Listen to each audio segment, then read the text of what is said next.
Assalamualaikum, Assalamualaikum warahmatullahi wabarakatuh. Mari kita belajar bersama tentang studi Islam. Dalam hal ini kita akan memulainya dengan definisi dan tujuan studi Islam. Studi Islam, pengertian studi Islam secara etimologis terdapat dua kata, yaitu studi dan Islam. Kata studi Islam ini penggabungan dari dua kata tersebut. Kata studi memiliki berbagai pengertian menurut Lester Crow dan Alice Crow menyebutkan bahwa studi adalah kegiatan yang secara sengaja diusahakan dengan maksud memperoleh keterangan, mencapai pemahaman yang lebih besar, atau meningkatkan suatu keterampilan. Sementara menurut Muhammad Hatta, studi sebagai mempelajari sesuatu untuk mengerti kedudukan, mencari pengetahuan tentang sesuatunya di dalam hubungan sebab dan akibatnya, ditinjau dari jurusan tertentu dan dengan metode tertentu pula. Sementara pengertian Islam secara etimologis yaitu patuh, tunduk, taat, dan berserah diri kepada Allah dalam upaya mencari keselamatan dan kebahagiaan hidup di dunia maupun di akhirat yang dilakukan secara sadar dan atas kemauan dirinya sendiri sebagai panggilan dari fitrah dirinya sebagai makhluk yang sejak dalam kandungan telah menyatakan patuh dan tunduk kepada Allah.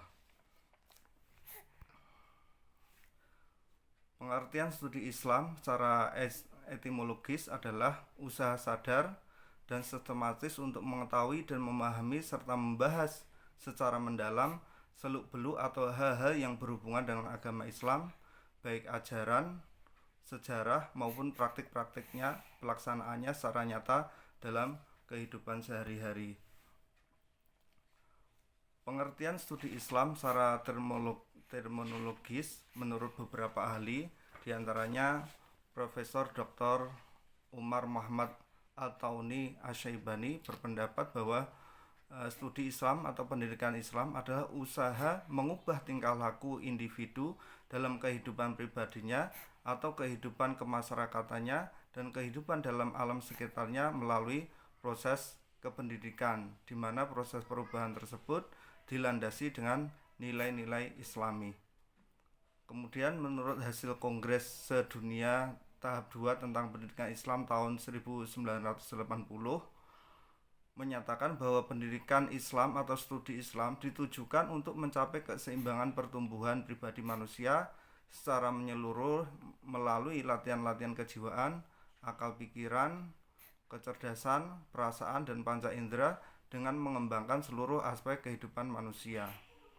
Kemudian menurut Dr. Muhammad Fadil Al-Jamali, pendidikan Islam atau studi Islam adalah proses yang mengarahkan manusia kepada kehidupan yang baik dan yang mengangkat derajat kemanusiaannya sesuai dengan kemampuan dasar atau fitrah dan kemampuan ajarnya atau pengaruh dari luar. Dari beberapa pendapat di atas, dapat disimpulkan bahwa pendidikan Islam atau studi Islam secara terminologis adalah usaha mengarahkan individu baik dalam kehidupan pribadi maupun masyarakat, jasmani maupun rohani menurut ajaran Islam dengan mengembangkan seluruh aspek kehidupan manusia untuk kehidupan yang lebih baik sesuai dengan fitrahnya masing-masing.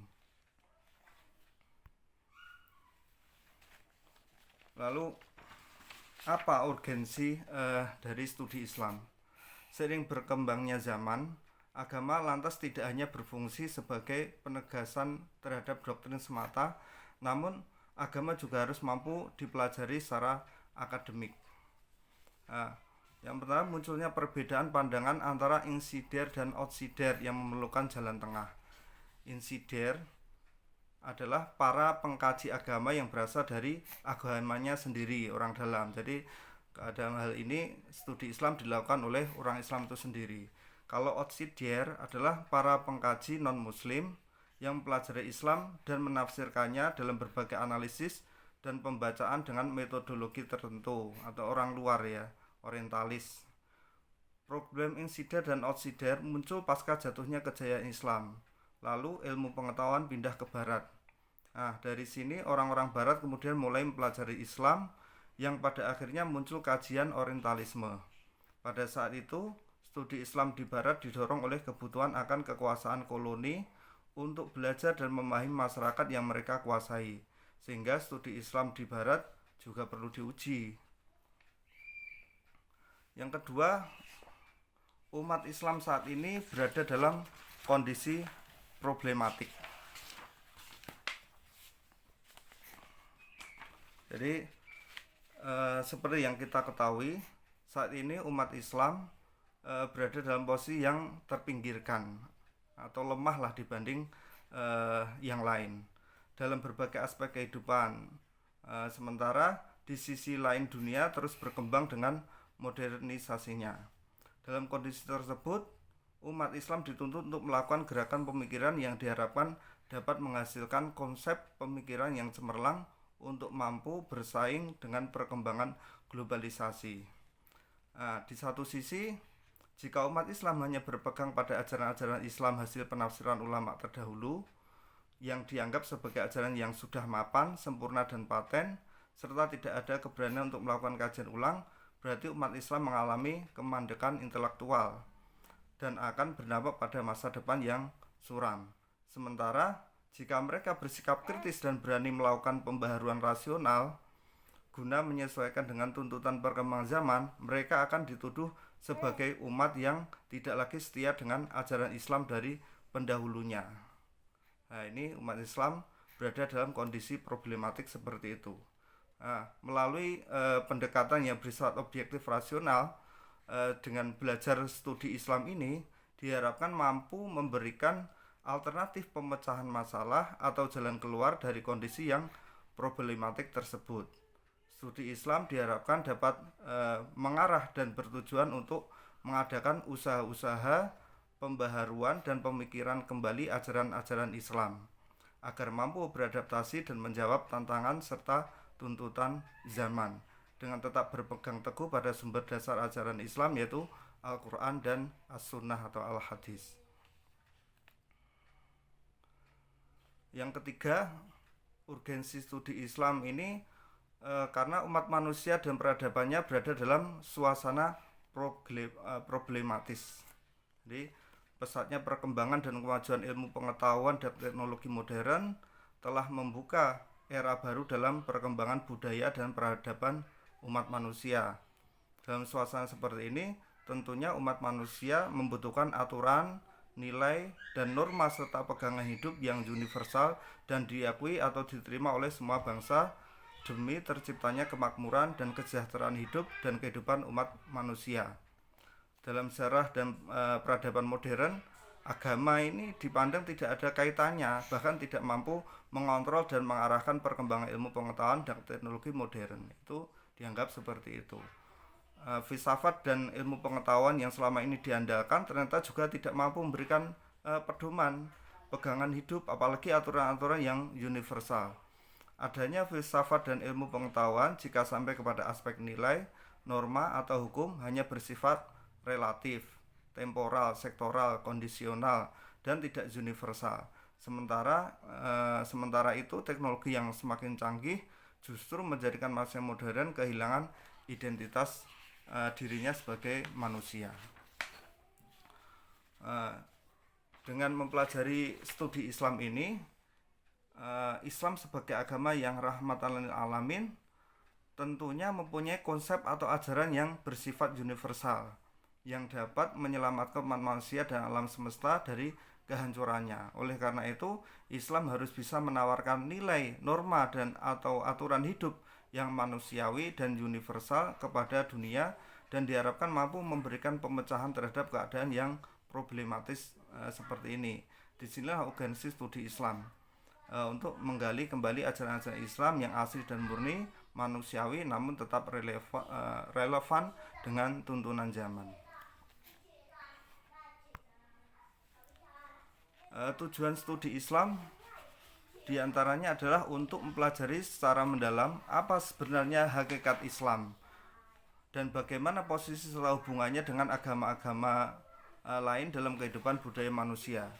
Sehubungan dengan hal ini, studi Islam dilaksanakan berdasarkan asumsi bahwa agama yang diturunkan oleh Allah adalah untuk membimbing dan mengarahkan serta menyempurnakan perkembangan agama terdahulu.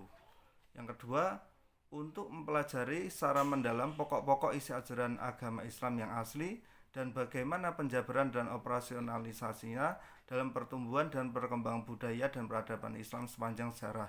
Studi ini berasumsi bahwa agama Islam adalah fitrah, sehingga pokok-pokok ajaran agama Islam tentunya sesuai dengan fitrah manusia itu sendiri, yang mana fitrah merupakan potensi dasar pembawaan yang ada dan tercipta dalam proses penciptaan manusia. Dari sinilah manusia dapat menyusun dan mengatur suatu sistem kehidupan dan lingkungan budayanya.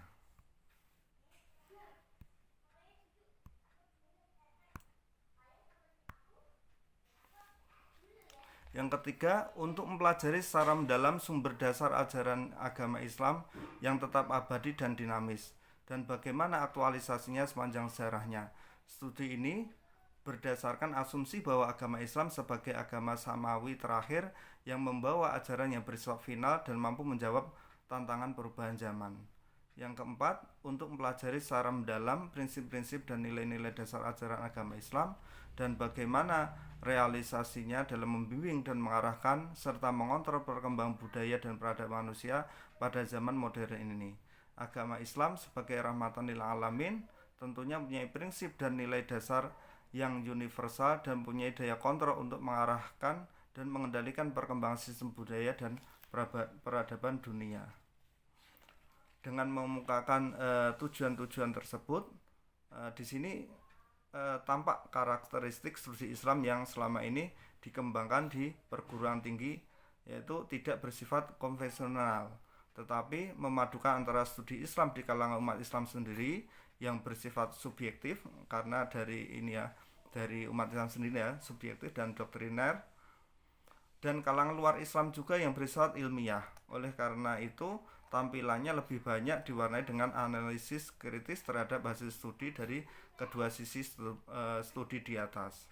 Selanjutnya, dengan tujuan-tujuan tersebut, studi Islam diharapkan akan bermanfaat bagi peningkatan usaha pembaruan dan pengembangan kurikulum pendidikan Islam pada umumnya dalam usaha transformasi kehidupan sosial budaya serta agama umat Islam saat ini menuju kehidupan sosial budaya pada generasi yang akan datang, sehingga misi Islam sebagai rahmatan lil alamin akan terwujud dalam kehidupan nyata di dunia yang global ini. Terima kasih banyak telah menyimak presentasi saya. Jangan lupa like dan subscribe agar saya lebih bersemangat lagi dalam membuat materi dan video. See you next time. Wassalamualaikum warahmatullahi wabarakatuh.